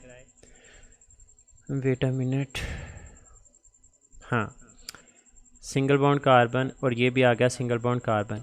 अब बच्चे इनके दरमियान ज़रा बॉन्ड डेवलप करवाएं। अगर मैं यहाँ पे देखूँ तो टोटल 5 ऐसी साइड्स हैं जहाँ पे कार्बन और कार्बन आपस में अटैच हो सकते हैं। अगर मैं यहाँ पे देखूँ तो इन 2 कार्बन के दरमियान बॉन्ड, इनके दरमियान, इनके दरमियान और इनके दरमियान, मतलब 4 ऐसी साइड्स हैं जहाँ पे बॉन्ड्स बन सकते हैं। अगर यहाँ पे देखें तो बच्चे 1, 2 और 3 ऐसी साइड्स हैं जहाँ पर बॉन्ड्स बन सकते हैं। तो जितनी ज़्यादा साइड्स होंगी मतलब ये कि वहाँ पर सरफेस एरिया ज़्यादा होगा। सरफेस एरिया ज़्यादा होने का मतलब कि ज़्यादा इंटरमॉलिक्यूलर फोर्सेस डेवलप होंगे, और इंटरमॉलिक्यूलर फोर्सेस डेवलप होंगे तो इनका बॉइलिंग पॉइंट ज़्यादा होगा। अब लीस्ट पूछा गया है तो लीस्ट उसका होगा जिसका सरफेस एरिया कम है, सरफेस एरिया उसका कम होगा जिसमें कम साइड्स हैं। तो सरफेस एरिया कम होने से इंटरमॉलिक्यूलर फोर्सेस कम होंगे, और इंटरमॉलिक्यूलर फोर्सेस कम होने से उसका बॉइलिंग पॉइंट भी कम होगा। तो बच्चे सबसे कम मेल्टिंग पॉइंट जो है वो न्यू पेंटेन का, उसके बाद आइसो का, और सबसे ज़्यादा अगर वो मेल्टिंग और बॉइलिंग पॉइंट पूछता है तो फिर आप लोगों ने एन पेंटेन को सिलेक्ट करना था। आगे चलते हैं। कहता है जी rate of reaction when the reactant concentration is taken as unity, वो किसके बराबर होता है। तो बच्चे जब आप लोग रेट इक्वेशन लिखते हैं ना तो आप लोग कहते हैं कि रेट इज़ इक्वल टू के और रिएक्टेंट्स की पावर। अगर बच्चे आप लोग आर की वैल्यू 1 ले लेते हैं तो फिर जो रेट ऑफ रिएक्शन होगा वो के के बराबर आ जाएगा। इस वक्त इस के को हम लोग बोलते हैं this one is known as the specific rate constant, या इसी को बच्चे हम लोग वेलोसिटी कांस्टेंट का नाम भी दे रहे होते हैं। तो यहाँ पर हमारे पास जो राइट ऑप्शन है वो डेल्टा आ जाएगा। क्वेश्चन नंबर 108 देखें। कहता है जी dry heating of calcium acetate gives which of the following. बच्चे अब कैल्शियम एसीटेट का अगर मैं स्ट्रक्चर ड्रा करूँ तो कुछ इस तरह से होता है CH3 C double bond O oxygen Ca oxygen C double bond O CH3। अब बच्चे होता है क्या बेसिकली यहाँ पर कि ये जो CaCO3 है ये यहाँ से रिलीज़ हो जाएगा in the form of calcium carbonate. पीछे क्या चीज़ें बची, ये CH3 अटैच हो जाएगा इस C double bond O CH3 के साथ। तो बच्चे ये जो मेरे पास प्रोडक्ट बनी this one is the acetone. बच्चे वो पूछ सकते हैं एसिटिक एसिड कैसे बनेगा, तो याद रखिएगा उसमें एक आप लोग लेते हैं HC double bond O OCA,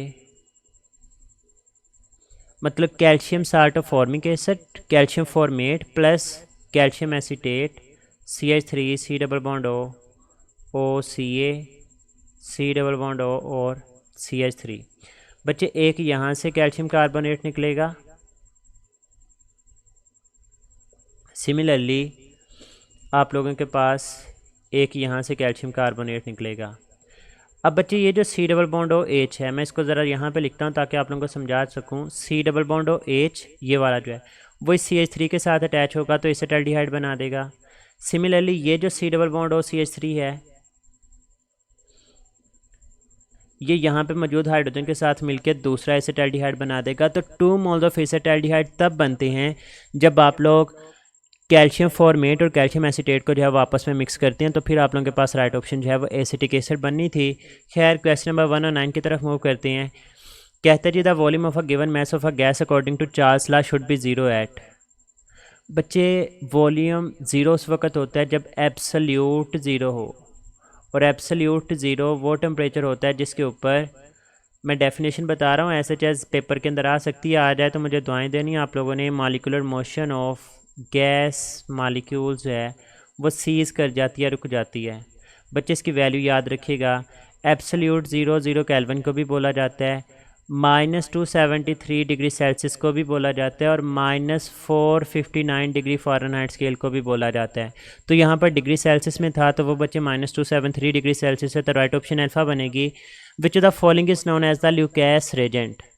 बच्चे HCl और ZnCl2 दोनों को बोला जाता है। ये तो हो गया MCQs। वो आपसे पूछ सकता है ल्यूकैस रेजेंट किस चीज़ के लिए इस्तेमाल होता है। बच्चे it is use to distinguish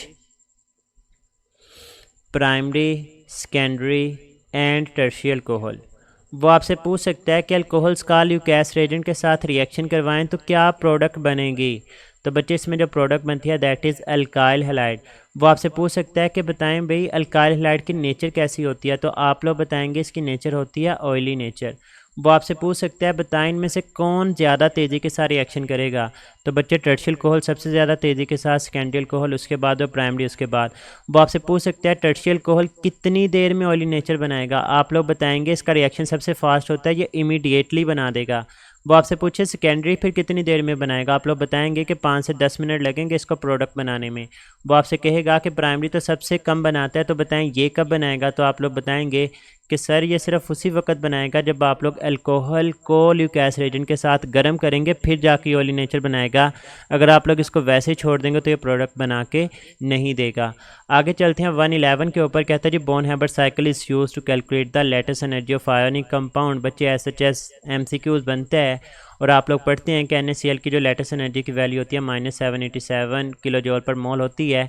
तो ये वाले भी फैक्ट्स हैं, इनको याद रखना है। आगे चलते हैं जी। कहता है why do electrons have the opposite spin when they are in the same orbital. Pauli's exclusion principle वाली बात है। पोलिस एक्सक्लूजन प्रिंसिपल हमें ये बताता है कि 2 electrons in the same orbital can never have the same values for 4 quantum number. बच्चे let's suppose कि आपके पास ये एक 2s का ऑर्बिटल है जिसके अंदर 2 इलेक्ट्रॉन्स हैं।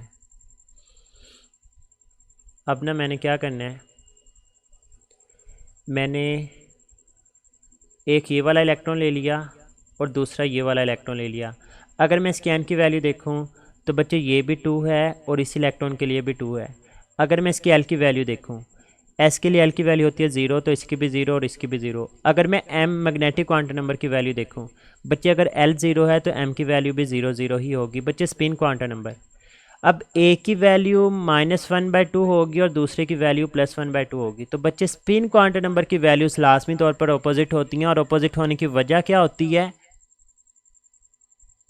इस कंडीशन में जब अपोजिट चार्जेस होंगे, एक क्लॉकवाइज डायरेक्शन में रोटेट करेगा और एक एंटी क्लॉकवाइज डायरेक्शन में रोटेट करेगा, तो उनकी जो मैग्नेटिक फील्ड्स होंगी वो अपोजिट होंगी और उनके दरमियान रिपल्जन भी कम होगी। वो इकट्ठे एग्जिस्ट करने के काबिल होंगे। तो हम लोग बोलेंगे this condition result in the less repulsion and opposite magnetic field. तो राइट ऑप्शन बच्चे यहाँ पर डेल्टा बनेगी।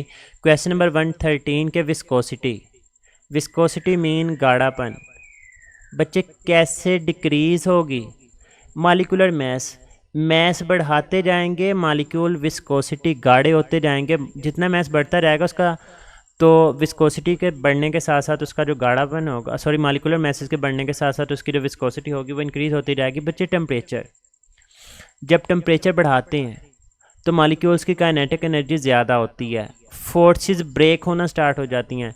तो वो गाढ़ापन नहीं होता बल्कि वो कह लें कि मेल्ट होना स्टार्ट हो जाती हैं चीज़ें। तो विस्कोसिटी का टेम्परेचर के साथ इन्वर्स रिलेशन होता है। तो बच्चे राइट ऑप्शन यहाँ पे टेम्परेचर ही है।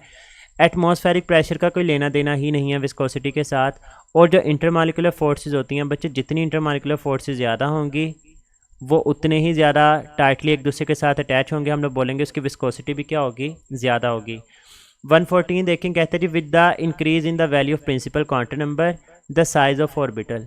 बच्चे अगर 1s है तो ये पहले शेल का s होगा, अगर 2s है तो दूसरा शेल, ज़ाहिर बात है उसका साइज़ बड़ा होता है। इसी तरह से 3s का साइज़ उससे भी बड़ा होगा और 4s का साइज़ उससे भी बड़ा होगा। तो जो साइज़ ऑर्बिटल्स का होता है वो क्या करता जाता है, इंक्रीज़। बच्चे वो आपसे पूछ सकते हैं कौन सी चीज़ चेंज नहीं होती, तो आप लोग बताएंगे उसकी जो शेप होती है ना वो चेंज नहीं होती। बच्चे अगर वो 1s है तब भी वो स्फेरिकल है, अगर वो 2s है तब भी वो स्फेरिकल है, और अगर वो 3s है तब भी वो स्फेरिकल ही होगा। उसकी शेप चेंज नहीं होती लेकिन उसका साइज़ इंक्रीज़ होता है। 115 देखें। कहता है which of following is not a primary bond. बच्चे primary bond intramolecular bonds को बोला जाता है और उसमें आयोनिक बॉन्ड भी आता है, उसमें कोवलेंट बॉन्ड भी आता है, उसमें कोऑर्डिनेट कोवलेंट बॉन्ड जिसको डेटिव बॉन्ड भी बोलते हैं। तो ये तो प्राइमरी बॉन्ड हो गया। उसने नॉट प्राइमरी बॉन्ड पूछा था, तो बच्चे उसका जो राइट ऑप्शन है वो हमारे पास हाइड्रोजन बॉन्ड आएगा। सेकेंडरी बॉन्ड है, एक वीकर बॉन्ड है as compare to ionic, dative and covalent bond. तो यहाँ पर राइट ऑप्शन जो है वो हमारे पास बीटा बनेगी। क्वेश्चन नंबर 116 की तरफ मूव करते हैं। कहता है which of the following does not have sp2 hybridise carbon atom. अब बच्चे बेंजीन, पहले तो ट्रिक के lone pair plus number of sigma bonds calculate करने हैं। अगर आंसर आए 4 तो sp3 हिब्रिडाइजेशन है, अगर आंसर आए 3 तो sp2 हाइब्रिडाइजेशन है, और अगर आंसर आए 2 तो sp हाइब्रिडाइजेशन है। अगर बच्चे बेंजीन की बात करें तो ये बेंजीन है बच्चे, इसमें हर कार्बन का एक एक हाइड्रोजन के साथ बॉन्ड बना हुआ है। मैं किसी एक कार्बन को पकड़ता हूँ, इसमें सारे के सारे कार्बन एक जैसे ही होते हैं। इस कार्बन का एक हाइड्रोजन के साथ बॉन्ड, ये डबल बॉन्ड बन गया इस कार्बन के साथ, और एक बॉन्ड बन गया इस कार्बन के साथ। मतलब 4 बॉन्ड्स हैं 3 एटम्स के साथ, एक डबल बॉन्ड है 2 सिंगल बॉन्ड है। बच्चे डबल बॉन्ड में से एक सिग्मा होगा एक पाई, तो एक यहाँ से सिग्मा आया, एक ये सिग्मा है और एक ये सिग्मा, तो टोटल इसके पास सिग्मा बॉन्ड हुए 3, लोन पेयर कोई नहीं है, आंसर आएगा 3। याद रखिएगा बेंजीन में तमाम के तमाम कार्बन sp2 होते हैं। 1 ब्यूटीन, बच्चे ये आ गई 1 ब्यूटीन। अब अगेन देखें डबल बॉन्ड आ चुका है, और CH2 को अगर मैं इस तरह से लिखूं तो ये भी सिग्मा बॉन्ड, ये भी सिग्मा बॉन्ड, और डबल में से एक सिग्मा एक पाई, तो 3 सिग्मा बॉन्ड है, लोन पेयर कोई नहीं, इसमें भी sp2 हाइब्रिडाइजेशन है। 2 butyne CH3 C triple bond C CH3। अब बच्चे अगर इस कार्बन को देखूं तो एक इसका ये सिग्मा बॉन्ड है, एक सिग्मा और 2 पाई, तो 2 सिग्मा है, लोन पेयर कोई भी नहीं है, आंसर आएगा 2। तो इसमें sp हाइब्रिडाइजेशन मौजूद है। ये भी ट्रिपली बॉन्डेड कार्बन है, sp हाइब्रिडाइज्ड होगा। CH3 कार्बन के साथ हैं 3 हाइड्रोजन अटैच, तो बच्चे चारों के चारों सिग्मा बॉन्ड हैं, जब चारों के चारों सिग्मा बॉन्ड होंगे तो आंसर 4 आएगा, sp3 हाइब्रिडाइजेशन है। मतलब 2 ब्यूटाइन के केस में आपके पास कोई भी sp2 हाइब्रिडाइज नहीं होगा, बल्कि 2 इसके अंदर sp हैं और 2 ही जो हैं वो इसके अंदर sp3 हैं। नेक्स्ट देखें बच्चों, following is not a crystalline solid. तो बच्चे रबर, वुड, ग्लास, ग्लू, ये सारी की सारी चीज़ें अमॉर्फस सॉलिड की एग्जांपल में आती है, जबकि कॉपर सल्फेट, शुगर और NaCl हमारे पास क्रिस्टलाइन सॉलिड हैं। Bond energy is expressed in kilojoule per mole के अंदर। The resonance hybrid structure of benzene is dash kilojoule per mole, more stable than the hypothetical. बच्चे जो 135 साइक्लोहेक्साट्राइन है, हम लोग सपोज करते हैं कि इसकी वैल्यू होती है -358.5, और जो बेंजीन की एक्चुअल वैल्यू होती है वो होती है 208.5। तो अगर हम लोग इन दोनों का डिफरेंस कैलकुलेट करें तो यहाँ पे भी माइनस आएगा, ये माइनस और माइनस प्लस हो जाएंगे, तो -358.5 और प्लस 208.5, तो आपके पास 150.5 का डिफरेंस आएगा। तो बच्चे यहाँ पर जो राइट ऑप्शन है वो हमारे पास 4 ही बन जाएगा। The main structural feature of protein is, बच्चे प्रोटीन्स मिलकर बनते हैं अमाइनो एसिड से, और अगर मैं यहाँ पर एक अमाइनो एसिड का स्ट्रक्चर ड्रा करूँ, NH2, यहाँ पर COOH हाइड्रोजन, सिमिलरली यहाँ पर भी NH2 कार्बन, R COOH और हाइड्रोजन। बच्चे COOH OH प्रोवाइड करता है, यहाँ से हाइड्रोजन तो वाटर निकलेगा, पीछे क्या बचेगा NH2 CRH, ये जो CO है ये C डबल बॉन्ड O के फॉर्म में मौजूद होगा, आगे NH आ जाएगा CRH, और यहाँ पर आ गया COOH। अब C डबल बॉन्ड O के साथ NH मौजूद हो बच्चे, इसको हम लोग पेप्टाइड लिंकेज का नाम देते हैं। राइट ऑप्शन होगा alpha. Acetic acid is weaker than sulphuric acid because of which of the following reason. बच्चे अल्फ़ा ऑप्शन है, it decompose on increasing temperature, temperature के बढ़ाने से इसका डीकम्पोज होना बच्चे ये इसकी स्टेबिलिटी के साथ ताल्लुक़ रखता है, ये इसकी एसिडिक स्ट्रेंथ के साथ रिलेट नहीं करता। बीटा कहते हैं it has the less degree of ionisation, बच्चे ये लेस आयनाइज होता है, इसी वजह से तो हम लोग बोलते हैं कि ये वीकर एसिड होता है, यही राइट ऑप्शन है। और ये अगर आपको याद हो, इसी डिस्कशन के स्टार्ट में मैंने आपको बताया था mineral acids are stronger than carboxylic acids, तो कार्बोक्सिलिक एसिड में एसिटिक एसिड आता है, सल्फ्यूरिक एसिड मिनरल एसिड्स में आता है, तो वहीं से ये चीज़ रिलेट हो रही है। Conversion of sodium into sodium ions is, बच्चे सोडियम गैस को सोडियम आयन में कन्वर्ट करना है, तो आपको एक इलेक्ट्रॉन रिमूव करवाना पड़ रहा है, और इलेक्ट्रॉन रिमूव करवाने के लिए आपको हमेशा एनर्जी प्रोवाइड करनी पड़ती है, और जब भी एनर्जी प्रोवाइड की जाएगी तो वो जो प्रोसेस होता है वो एक एंडोथर्मिक प्रोसेस होता है। अगर आप लोगों को आयनाइजेशन एनर्जी की डेफिनेशन भी याद हो, the amount of energy required या फिर the amount of energy absorb when 1 mole of gaseous atom is ionised to form a uni या फिर मोनो पॉजिटिव गैशियस साइन, तो बच्चे उसको हम लोग जो है वो आयनाइजेशन एनर्जी का नाम देते हैं। तो सोडियम को सोडियम आयन में कन्वर्ट करने के लिए एनर्जी देनी पड़ेगी, और एनर्जी देनी पड़ेगी तो ये एंडोथर्मिक प्रोसेस है। बच्चे ये बम्स 2022 का पोर्शन है। स्टिल अगर जो बम्स के स्टूडेंट हैं बहुत ही स्पेशल स्टूडेंट्स, उन्होंने बार बार मेरे से रिक्वेस्ट की, तो मैं स्टिल अभी कोई 2 से 2:30 का टाइम हो रहा है और मैं रात को बैठ के ये डिस्कशन करवा रहा हूँ। तो ये बच्चे आप लोगों की कह लें कि चाहती है, और आप लोग जो इतना पॉजिटिव रिस्पॉन्ड देती हैं उसी की वजह से मैं इस वक्त भी बैठा हुआ हूँ। दुआ में याद रखना है, हमारी चीज़ें यही होती हैं कि आप लोग वीडियो को लाइक कर दें, यहाँ पे कमेंट कर दें, सब्सक्राइब कर दें, क्योंकि यही आप लोगों की तरफ से जो पॉजिटिव रिस्पांस होता है यही हमें मज़ीद जो है वो कह लें कि मेहनत करने की तरफ जो है वो उकसाता है। तो आप लोगों की तरफ से यही जो है वो मुझे पॉजिटिव रिस्पॉन्स चाहिए। अपना बहुत सारा ख्याल रखना है, बाकी टेस्ट में बहुत थोड़े दिन बाकी हैं, अपनी अच्छी तरह से मेहनत करें। अल्लाह ताला की ज़ात जो है वो आप लोगों की हामी नासिर हो। Best wishes for your exam, stay happy, अल्लाह हाफिज़।